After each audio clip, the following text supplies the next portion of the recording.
The babysitter put the baby to sleep in a box, but the father was stunned. Sarah Johnson pushed the front door open with her shoulder, the shopping bags heavy in her tired arms. The day had been long at the clothing store where she worked, and all she wanted was to hug her 3-month-old baby and relax with her husband. But what she found in the living room left her completely speechless. Her son Ethan was fast asleep inside a cardboard box lined with white blankets, while Michael, her husband, stood frozen on the couch, his eyes wide with shock. The babysitter, Mrs. Wilson, a grey-haired woman they had hired just a week ago, hummed softly to an unfamiliar tune as she knitted calmly in a chair nearby. "What's going on here?" Sarah dropped the bags and rushed toward her son. "Sarah, Michael stood up slowly, still dazed. "He wouldn't stop crying since you left. He cried for hours." And then Mrs. Wilson, "The child was very fussy, dear." The babysitter interrupted in a calm, soothing voice. "It's an old technique from my homeland. My grandmother taught me when I was young.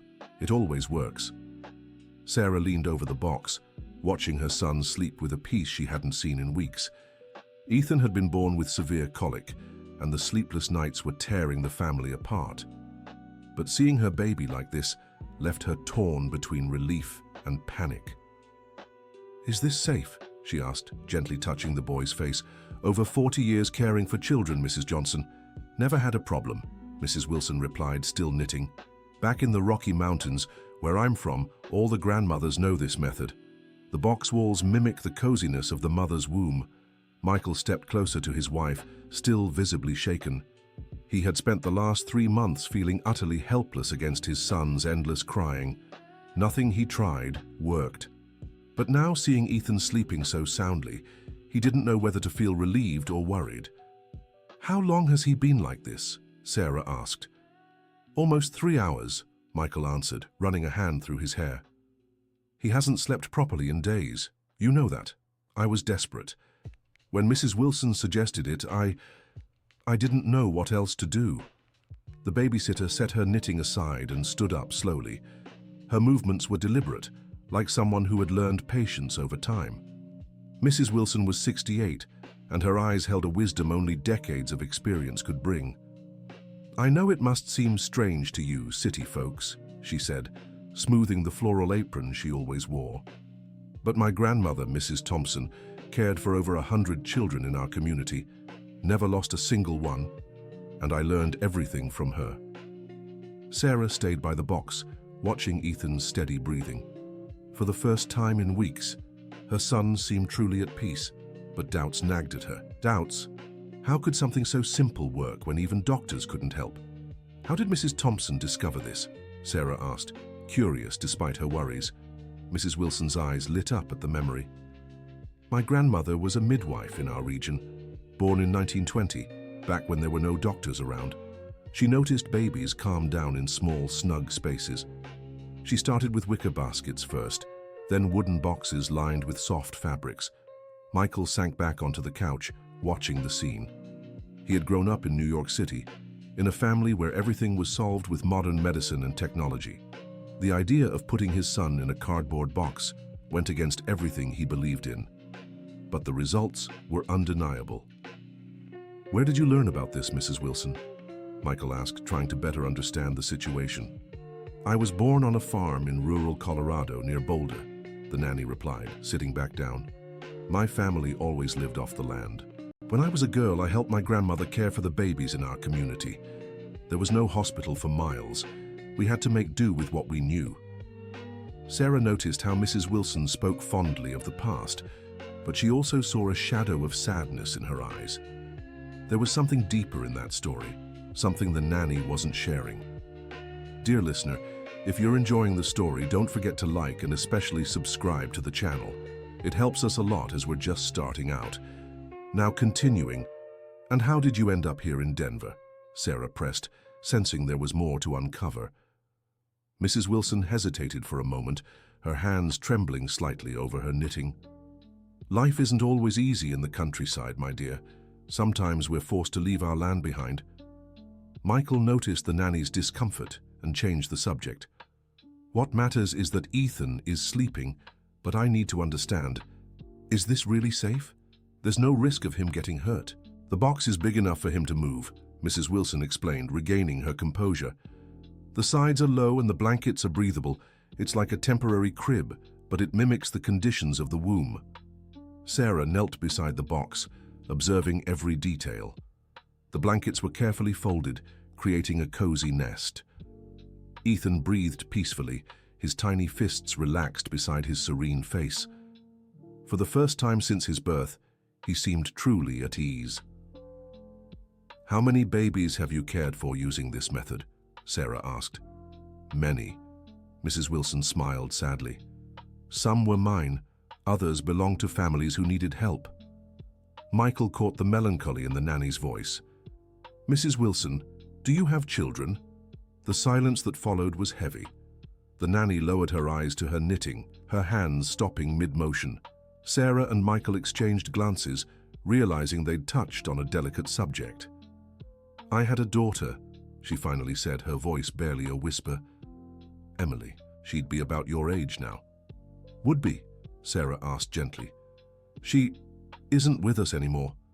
Mrs. Wilson discreetly wiped a tear. "It was a long time ago. That's why I dedicate my life to caring for other people's children. It's my way of honoring her memory." The room grew thick with emotion.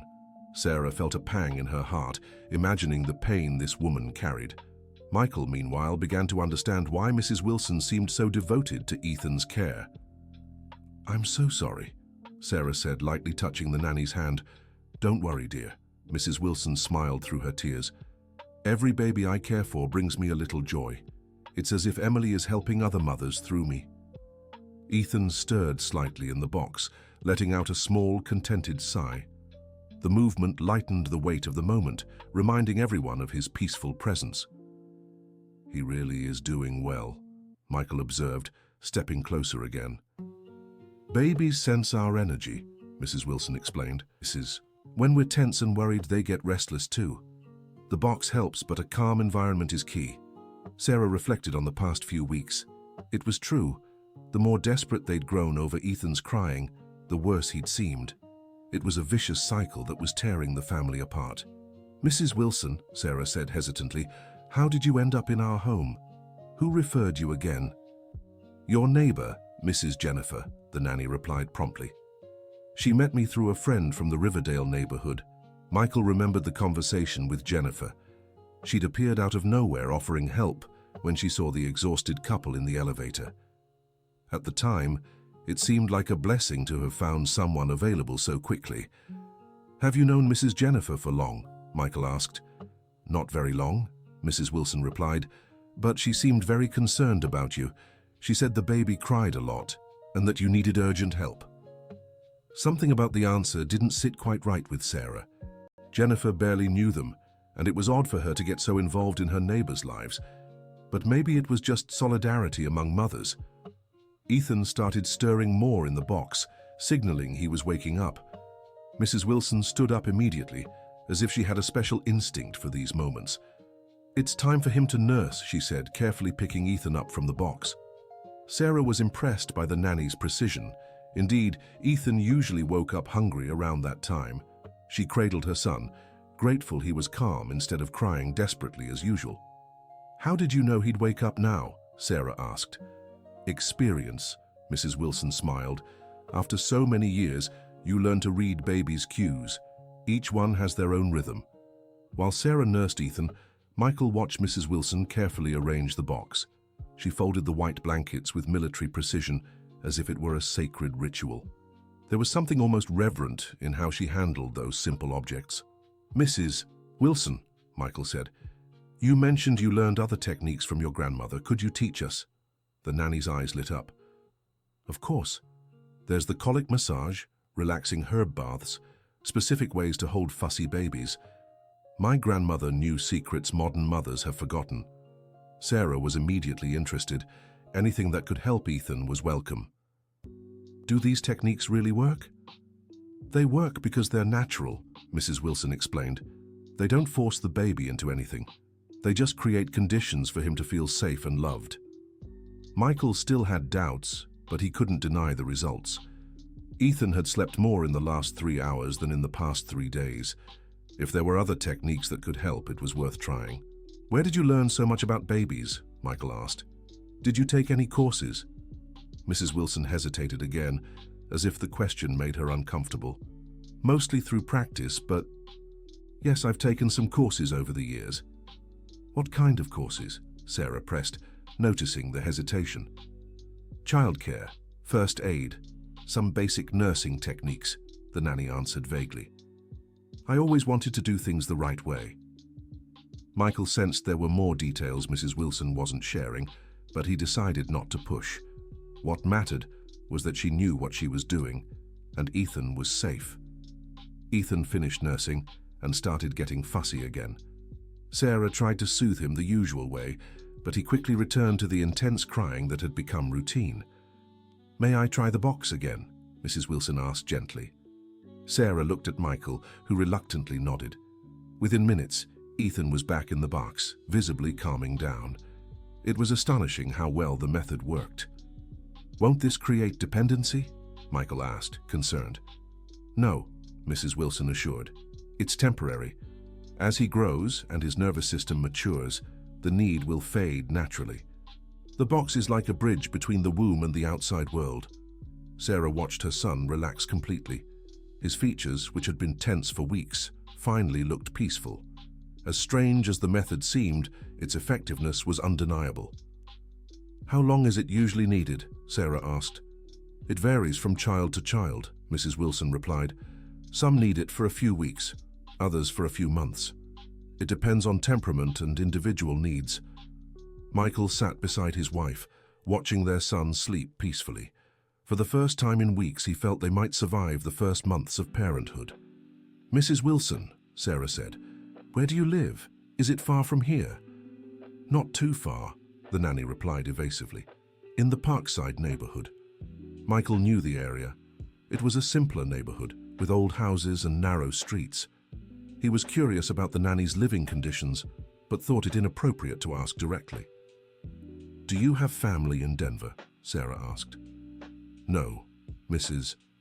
Wilson answered softly. "I left Colorado many years ago, left my whole family behind. Now I only have my work and the children I care for." The sadness in the nanny's voice was palpable. Sarah imagined how hard it must be to be far from family, especially after losing a daughter. She felt a wave of compassion for the woman who was taking such good care of Ethan. The phone rang, interrupting the moment. It was Jennifer, the neighbor who had recommended Mrs. Wilson. "Hi, Jennifer," Sarah answered. "Thank you again for the recommendation. Mrs. Wilson has been wonderful." "That's so good to hear," Jennifer replied cheerfully. "How's Ethan?" "Finally asleep," Sarah said, looking at her son in the box. "Mrs. Wilson has some very interesting methods." "Different methods?" Jennifer asked, curiosity in her voice. Sarah hesitated. She wasn't sure if she should mention the box. It might sound strange or concerning to someone outside the situation. "Just traditional baby soothing techniques," she replied diplomatically. "I'm glad it's working," Jennifer said. "Mrs. Wilson is a very special person. I'm sure you made the right choice." After hanging up, Sarah reflected on the conversation. Jennifer had spoken about Mrs. Wilson as if they were old friends, but the nanny had said they'd only met recently. There was a small inconsistency that bothered her. Dear listener, if you're enjoying the story, take a moment to like and especially subscribe to the channel. It helps us a lot as we're just starting out. Now, back to the story.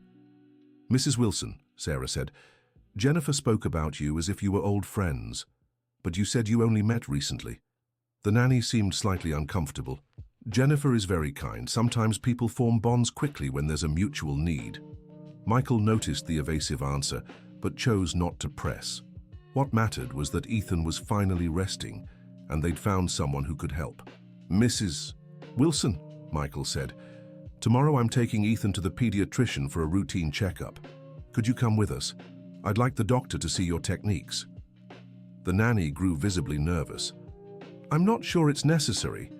Doctors sometimes don't understand traditional methods. But it would be good to have medical approval," Sarah insisted. "Dr. Miller is very open to different approaches." Let me think about it, Mrs. Wilson said, clearly reluctant. Michael found her resistance odd. If the methods were safe and effective, why wouldn't Mrs. Wilson want to share them with a doctor? He began to wonder if she was hiding something. Ethan slept for another 2 hours in the box, the longest stretch of uninterrupted sleep since his birth. When he woke, he was calm and smiling, a completely different version of the fussy baby they'd known. "It's amazing," Sarah murmured, lifting her son into her arms. "He seems like a different child." "Babies are born with memories of the womb," Mrs. Wilson explained. "The outside world can be very frightening. The box brings back that sense of security they lost at birth." Michael, despite his reservations, couldn't argue with the results. Ethan was visibly happier and more relaxed. Perhaps his concerns about unconventional methods had been unfounded. "Mrs. Wilson," Sarah said, "I need to go back to work tomorrow. Could you stay with Ethan all day?" "Of course, dear," the nanny replied promptly. "I'll take care of him as if he were my own grandson." The mention of a grandson brought a shadow of sadness to Mrs. Wilson's eyes. Sarah noticed and felt the urge to ask more about the nanny's family, but she respected her privacy. Michael took a moment when Mrs. Wilson was in the bathroom to speak privately with his wife. "Sarah, I know Ethan is doing better, but something bothers me," he whispered. "Mrs. Wilson seems to hide a lot about her past." "Everyone has a right to privacy," Sarah replied. "What matters is that she takes good care of Ethan." "But what if there's something we don't know?" Michael insisted. "We know nothing about her beyond what she's told us." Sarah reflected on her husband's concerns. It was true they knew very little about Mrs. Wilson, but the nanny showed such affection and knowledge about babies that it was hard to imagine any ill intent. "Maybe we should do some checking," Sarah admitted. "Ask for references from other jobs, talk to Jennifer about how she met her—" Michael nodded. "It's not distrust, it's caution. We're talking about our son's safety." When Mrs. Wilson returned, the couple tried to act normal, but there was a subtle tension in the air. The nanny, with her life experience, immediately sensed the change. "Are you worried about something?" she asked directly. Sarah and Michael exchanged glances, unsure how to respond. It was awkward to admit they were questioning the integrity of someone who had helped them so much. "It's natural to have doubts," Mrs. Wilson continued understandingly. "I'm a stranger caring for your most precious treasure. If you'd like to check my references, I'm happy to provide them." The nanny's frank reply surprised the couple. Instead of taking offense, she showed perfect understanding of their concerns. "It's nothing personal," Michael said quickly. "It's just that—" "You're responsible parents," Mrs. Wilson interrupted with a smile. "My grandmother always said those who don't protect their children don't deserve to have them. You're doing exactly what you should." Sarah felt relieved by the nanny's understanding reaction. "So, you wouldn't mind if we checked a few things?" "Not at all," Mrs. Wilson replied. "In fact, I'll make it easier for you." The nanny took her old leather bag and pulled out a yellowed folder of documents. Inside were course certificates, recommendation letters, and old photos. "These are my first aid and childcare certificates," she said, showing the papers. "I took these courses in Boulder 15 years ago." Michael examined the documents. They seemed genuine, with official stamps and signatures. There was also a certificate for a basic nursing course. "And these letters?" Sarah asked, picking up some handwritten pages. "Recommendations from families I've cared for over the years," Mrs. Wilson explained. "Some are from Boulder, others from towns I passed through before coming to Denver." Sarah read one of the letters, dated 5 years earlier. A family from Fort Collins thanked her for the dedicated care of their newborn twins.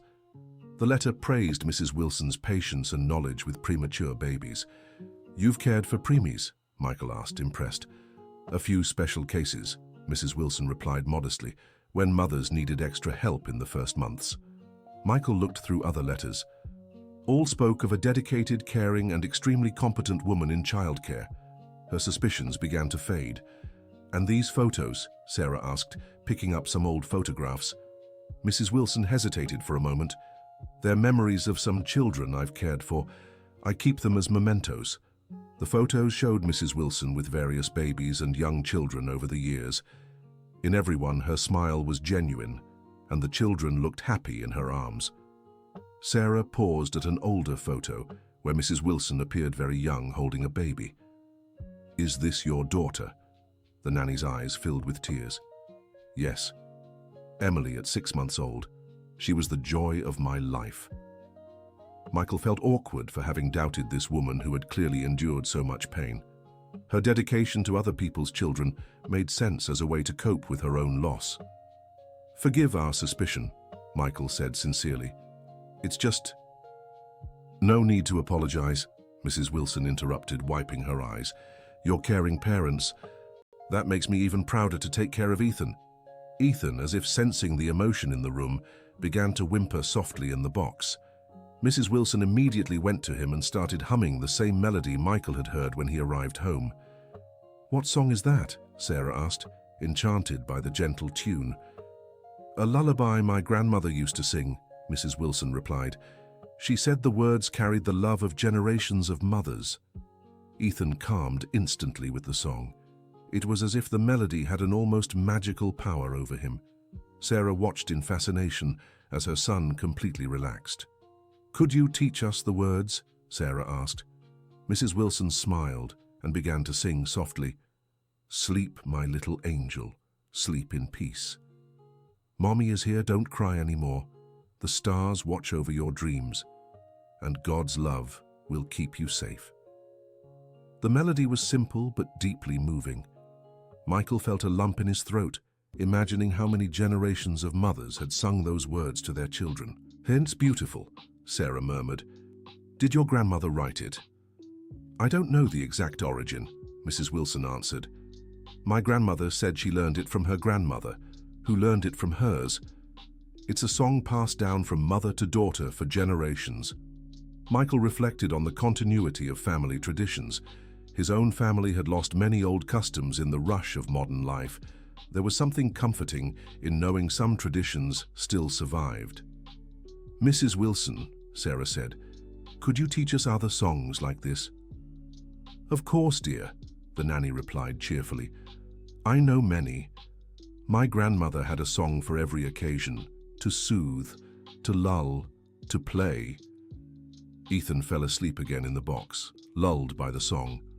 Michael watched his son and felt deep gratitude for having found someone who could bring such peace to their home. "Mrs. Wilson," Michael said, "we want you to know we trust you. I'm sorry for doubting you." "Doubts are normal and healthy," the nanny replied. "They show you love your son and want to protect him. Never feel bad about that." Sarah carefully put away the documents and photos, feeling ashamed for questioning the integrity of such a dedicated woman. "Thank you for understanding our concerns," Sarah said, "and thank you for everything you're doing for Ethan." "It's my pleasure," Mrs. Wilson answered sincerely. "Every smile from a happy child brings joy to my heart and honors the memory of my Emily." The night passed peacefully, with Ethan sleeping for long stretches and waking only to nurse. It was the first night in weeks that Sarah and Michael had been able to rest properly. In the morning, Michael woke up refreshed and for the first time since Ethan's birth felt optimistic about fatherhood. He found Mrs. Wilson in the kitchen, preparing breakfast. "Good morning, Mrs. Wilson," she greeted. "How was your night?" "Very well," she replied, pouring fresh coffee. "Ethan woke up only twice to nurse. He's adjusting well to the routine." Sarah appeared in the kitchen, looking more rested than she had in weeks. "I slept through the night for the first time since Ethan was born," she said, almost in disbelief. "Sleep is essential for the whole family," Mrs. Wilson observed. "When the baby is calm, everyone feels more at ease." Michael sipped his coffee, thinking about how much life had changed in just 24 hours. Mrs. Wilson's presence had brought a peace he hadn't thought possible. "Mrs. Wilson," Sarah said, "today I'll be working, but tomorrow is Saturday. How about we do something special to thank you for everything you're doing?" "That's not necessary, dear," the nanny replied modestly. "We really want to," Michael insisted. "How about a special lunch? Could you teach us to make something from your hometown?" Mrs. Wilson's eyes lit up. "That would be wonderful.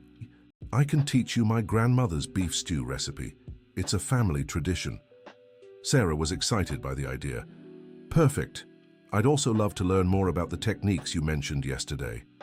I'll prepare a list, Mrs. Wilson promised. Massages, calming baths, positions to relieve colic, everything that can help you and Ethan. Michael felt grateful they had found not just a capable nanny, but someone willing to share valuable knowledge with them.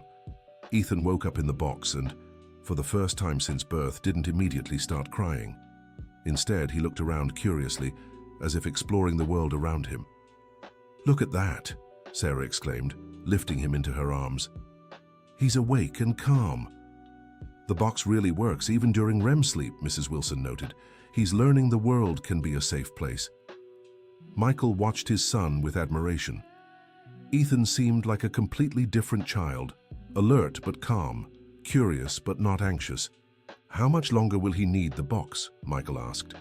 "We'll gradually reduce it," Mrs. Wilson explained. "First, we'll shorten the time, then the size of the box, until he feels comfortable in a regular crib." Sarah found the approach very sensible. It was a gentle transition rather than an abrupt change that could traumatize the baby. "Have you done this with other babies before?" Sarah asked. "Many," Mrs. Wilson confirmed. "Every child has their own pace, but the process always works when done with patience and love." Michael got ready for work, feeling confident leaving Ethan in Mrs. Wilson's care. For the first time since his son's birth, he wasn't worried about getting desperate calls from his wife during the day. "Call me if anything comes up," he told Sarah, kissing her forehead. "Don't worry," Sarah replied. "Today will be different." And it truly was. Sarah was able to work peacefully, knowing Ethan was in good hands. Mrs. Wilson sent periodic photos of the baby sleeping soundly in the box, playing calmly on the mat, or taking a bath without crying. At the end of the day, when Sarah came home, she was deeply moved by what she saw. Ethan was in Mrs. Wilson's lap as she read him a children's storybook, using different voices for each character. "Does he understand the stories?" Sarah asked, stepping closer. "Not the words yet," Mrs. Wilson replied, "but he understands the rhythm, the melody of the voice, the emotions. It's important to stimulate babies early." Sarah watched as Ethan paid attention to the nanny's voice, his little eyes following the movement of her hands as she gestured dramatically. "Where did you learn about child development?" Sarah asked, more impressed by the minute. "Besides practical experience, I've taken some courses over the years," Mrs. Wilson replied. "I always wanted to understand not just how to care for babies, but how to help them develop in the best way possible."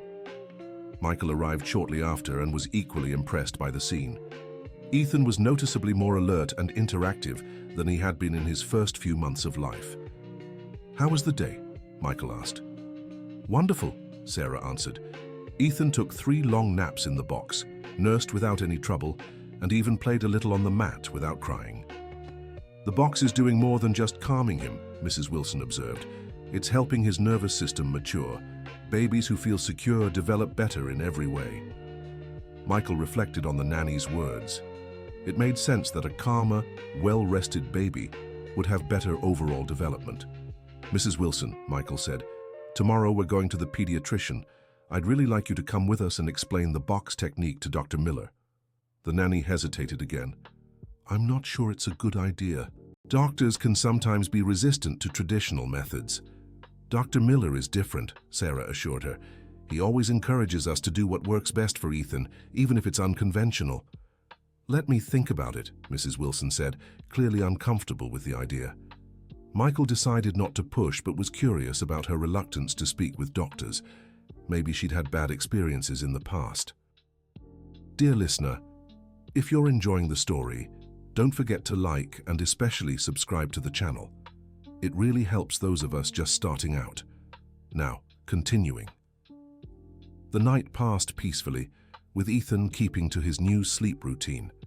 Sarah and Michael were finally able to talk and relax like a normal couple for the first time in months.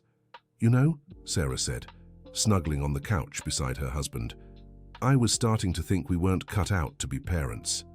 "Me too," Michael admitted.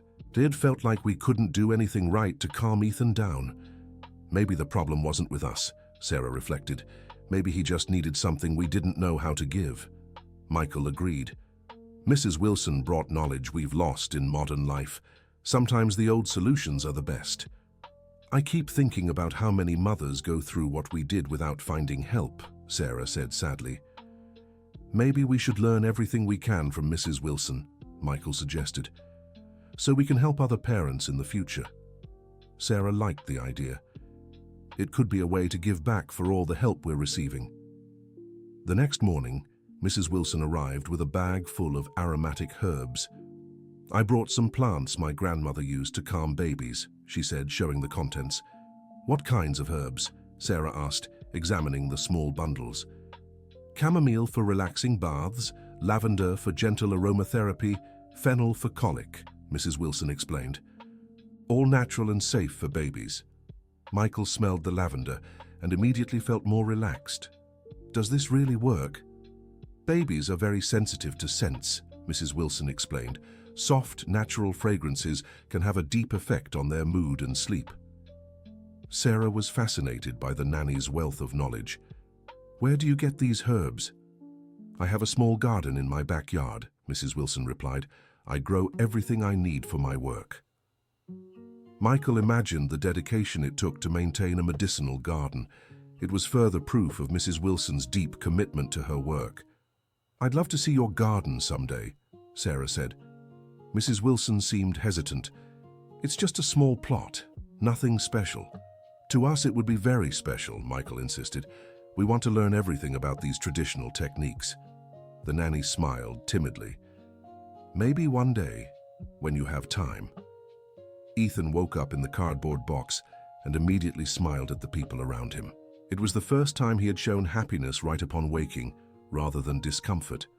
Look at that smile, Sarah exclaimed, scooping her son into her arms. Happy babies are smiling babies, Mrs. Wilson observed with satisfaction. Ethan is learning that the world is a good place. Michael felt a deep emotion seeing his son truly happy for the first time. All the worries about unconventional methods seemed insignificant in the face of that radiant smile. Mrs. Wilson, Michael said, how can we repay you for everything you're doing for our family? Seeing Ethan happy is reward enough, the nanny replied sincerely. But we want to do something special, Sarah insisted. Is there anything you'd like, something we could help with?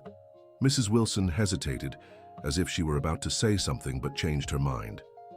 You don't need to worry about me. Taking care of Ethan is my joy. Michael sensed there was something the nanny wasn't saying, but he respected her privacy.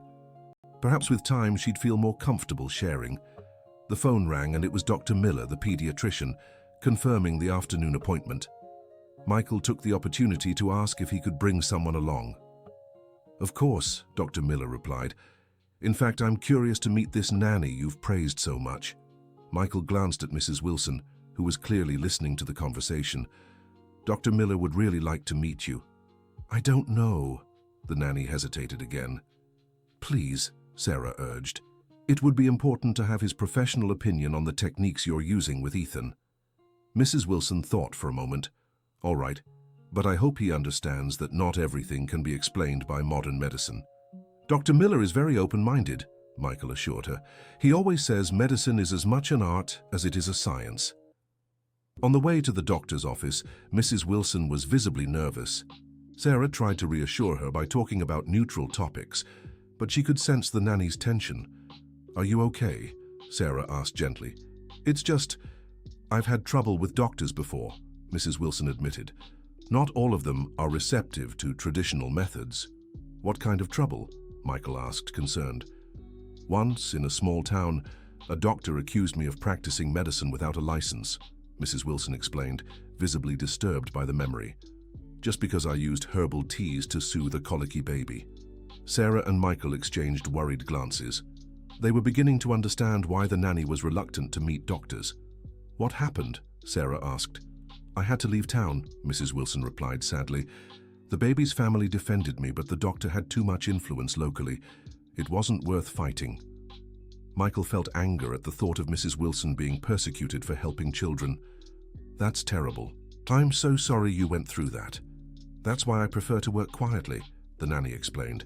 I avoid drawing attention from medical authorities. Sarah began to wonder if bringing Mrs. Wilson to the pediatrician was a good idea. She didn't want to expose her to more trouble. "Maybe we should postpone this conversation with Dr. Miller," Sarah suggested. "No," Mrs. Wilson said firmly. "If you trust him, I'll try to as well. Ethan deserves me facing my fears." Michael admired the nanny's courage. Despite her past traumatic experiences, she was willing to put herself out there again for Ethan's sake. At the doctor's office, Dr. Miller greeted the group with his usual warm smile. He was a man in his 50s, with graying hair and kind eyes, known for his compassionate approach to medicine. "So this is the famous Mrs. Wilson," Dr. Miller said warmly. "Sarah and Michael only have wonderful things to say about you." Mrs. Wilson smiled timidly, clearly uncomfortable with the attention. "How is our Ethan?" Dr. Miller asked, picking up the baby. "Much better," Sarah replied. "Sleeping well, nursing without problems, much calmer." Dr. Miller examined Ethan carefully. "He does seem much more relaxed than at his last checkup. What changed in your routine?" Michael and Sarah looked at Mrs. Wilson, who took a deep breath before answering. "I've been using some traditional techniques to soothe fussy babies," she said hesitantly. "How interesting," Dr. Miller exclaimed genuinely. "Could you tell me more about these techniques?" Mrs. Wilson was surprised by the doctor's positive reaction. "Well, it's based on knowledge passed down through generations in my family. Traditional medicine holds great value," Dr. Miller said, sitting down to listen more closely. "Many modern discoveries have roots in ancient practices." Encouraged by the doctor's openness, Mrs. Wilson began explaining the box technique, calming herbs and lullabies. Dr. Miller listened attentively, asking thoughtful questions and showing genuine interest. "The idea of recreating the womb environment makes perfect scientific sense," he remarked. "Really?" Mrs. Wilson asked, seeming relieved. "Absolutely," Dr. Miller confirmed. "In fact, some modern hospitals use similar techniques in neonatal ICUs. We call it developmental care." Michael and Sarah were fascinated to learn that Mrs. Wilson's traditional methods had recognized scientific foundations. "Do you have any formal medical training?" Dr. Miller asked respectfully. Mrs. Wilson hesitated. "I have some certificates in childcare and first aid courses." "Would it be possible to see them?" Dr. Miller requested. Not out of distrust, but professional curiosity. Mrs. Wilson opened her bag and showed the certificates she had previously shown to Sarah and Michael. Dr. Miller examined them with interest. "These are very reputable courses," he noted. "And I see you're also certified in nursing techniques." "Yes, but it's not recognized here in Colorado," Mrs. Wilson explained sadly. Dr. Miller raised his eyebrows. "Where did you take this nursing course?" "In New York City, many years ago," the nanny replied. "But I could never validate my diploma here."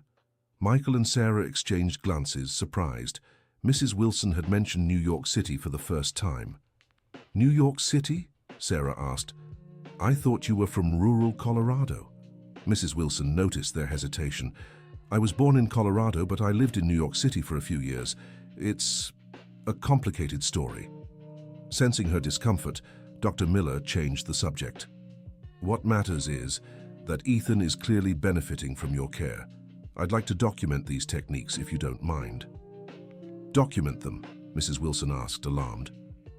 "To share with other pediatricians," Dr. Miller quickly explained. "Many parents go through what Sarah and Michael experienced. These techniques could help so many families." The idea clearly made Mrs. Wilson uneasy. "I'm not sure that would be appropriate." "Think about it," Dr. Miller said gently. "There's no rush. What matters is that Ethan is healthy and happy." After the appointment in the car, the group was silent. Mrs. Wilson seemed lost in thought, while Sarah and Michael processed the day's revelations. "Mrs. Wilson," Sarah finally said, "why didn't you tell us about New York City?" The nanny sighed deeply. "It's hard to talk about that time in my life. Those were very difficult years." "What happened there?" Michael asked softly. "I lost my daughter in New York City," Mrs. Wilson said, her voice breaking. "After that, I couldn't bear to stay in the city. I returned to Colorado, but it was never the same again." Sarah felt her heart tighten. "I'm so sorry. We didn't know." It was a long time ago, Mrs. Wilson said, discreetly wiping away a tear. But the wounds never fully heal. Michael understood why the nanny was so protective and devoted to the children she cared for. It was her way of processing her own loss. "Is that why you've dedicated your life to caring for babies?" Michael asked. "Every child I help is a way to honor Emily's memory," Mrs. Wilson confirmed, "and also to give meaning to my pain." Sarah was deeply moved by the story. "You're a very special person, Mrs. Wilson." "I'm just a mother who lost her daughter," the nanny replied modestly, "trying to do something positive with what's left of my life."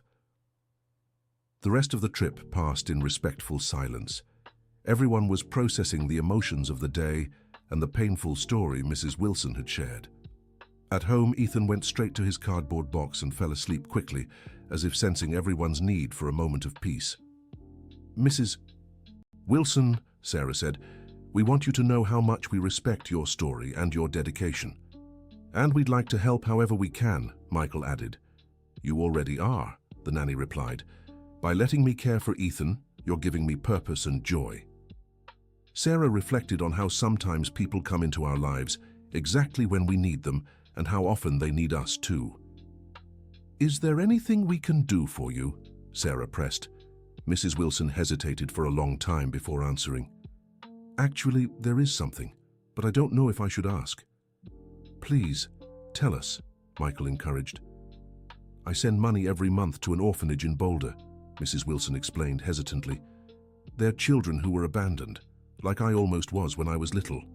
Sarah and Michael exchanged glances, touched by the nanny's generosity, despite her own hardships. "How much do you send?" Sarah asked. "Almost my entire salary," Mrs. Wilson admitted. "I keep only what I need to survive." Michael was amazed by the nanny's selflessness. "Is that why you live so simply?" "A roof and food are enough for me," Mrs. Wilson said. "Those children need it more than I do." Sarah felt tears in her eyes. "How many children does the orphanage care for?" "About 20 of various ages," Mrs. Wilson replied. "Many arrive as babies, abandoned by mothers who couldn't raise them." "And how long have you been helping?" Michael asked. 15 years, the nanny answered. "Since I returned from New York City. It's my way of giving back for all I've received in life." Michael could hardly process this woman's generosity. She had lost her own daughter and dedicated her life and resources to caring for other people's children. "Mrs. Wilson," Sarah said, "we'd like to help the orphanage too." "That's not necessary," the nanny protested. "You already do so much for me." "We want to," Michael insisted. "Ethan is happy because of you. It's our way of giving back." Mrs. Wilson's eyes filled with grateful tears. "You're very special people. The children will be so thankful." Sarah hugged the nanny tenderly. "We're the ones who are grateful. You've brought peace to our family." Ethan woke up just then, as if sensing the positive energy in the room. He smiled widely at everyone around him, radiating happiness. "Look at that smile," Mrs. Wilson said, picking him up. "He feels the love you all have for each other." Michael looked at his extended family, Sarah, Ethan, and now Mrs. Wilson, and felt profound gratitude for all the paths that had led them to this moment. "You know," Michael said, "I think Ethan brought us exactly the person we needed in our lives. And you all came into my life when I needed it most," Mrs. Wilson replied. "Sometimes fate works in mysterious ways." Sarah smiled, gently rocking Ethan, who had fallen peacefully back to sleep. "So we're a family now, aren't we?" "A chosen family," Mrs. Wilson agreed, her heart full of gratitude. And so a simple cardboard box had done much more than soothe a restless baby. It had brought hearts together, healed old wounds, and created bonds that would last forever. From that day on, Ethan continued to thrive under Mrs. Wilson's loving care. Gradually, as promised, he adjusted to a normal crib, but the box remained a special symbol of how love and wisdom can overcome any challenge. Sarah and Michael not only learned Mrs. Wilson's traditional techniques, but also became active advocates for alternative childcare methods, helping other parents facing similar struggles. The orphanage in Boulder began receiving regular contributions from the family, and Mrs. Wilson was able to expand her help to more children in need. and Ethan, growing up in an environment filled with love, tradition, and wisdom, became a happy and confident child, carrying within him the old melodies Mrs. Wilson sang and the values of generosity he learned by watching the adults around him. The cardboard box, simple as it was, had transformed not just one baby's life, but the destiny of an entire family, proving that sometimes the most effective solutions are also the most human and traditional. The end. Now tell me, what did you think of this touching story? Did Mrs. Wilson make the right choice by using traditional methods? Share your honest thoughts in the comments and let me know where you're watching from. Thank you for being here. Don't forget to like the video and, most importantly, subscribe to the channel so you don't miss other heartfelt stories like this one.